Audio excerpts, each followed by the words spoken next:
আমির শরিয়ত হযরত হাফিজ জি হুজুর রহমতুল্লাহ আলাই একবিংশ শতাব্দীর বাংলাদেশের একজন প্রবাদ পুরুষ, ইসলামী আন্দোলনের যিনি বাংলাদেশের স্বপ্নদ্রষ্টা, হাফিজ জি হুজুর রহমতুল্লাহ আলাইহের 4 ছেলের মধ্যে সর্বশেষ আতাউল্লাহ হাফিজ জি রাহিমাহুল্লাহ, তিনি আমাদের মাঝে ছিলেন। তার বিদায়ের মধ্য দিয়ে হাফিজ জি হুজুর রহমতুল্লাহ আলাইহের পরবর্তী আরও এক প্রজন্মের পরিসমাপ্তি ঘটল।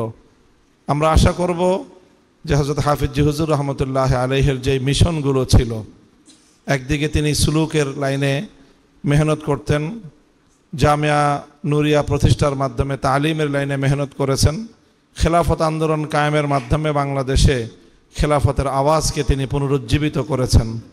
এই প্রতিটি কাজ হাফিজ জি হুজুর রহমতুল্লাহ আলাইহের তৃতীয় প্রজন্ম তারা সুশৃঙ্খলভাবে, সম্মিলিতভাবে, সমঝোতার মাধ্যমে সুন্দরভাবে পরিচালনা করবেন।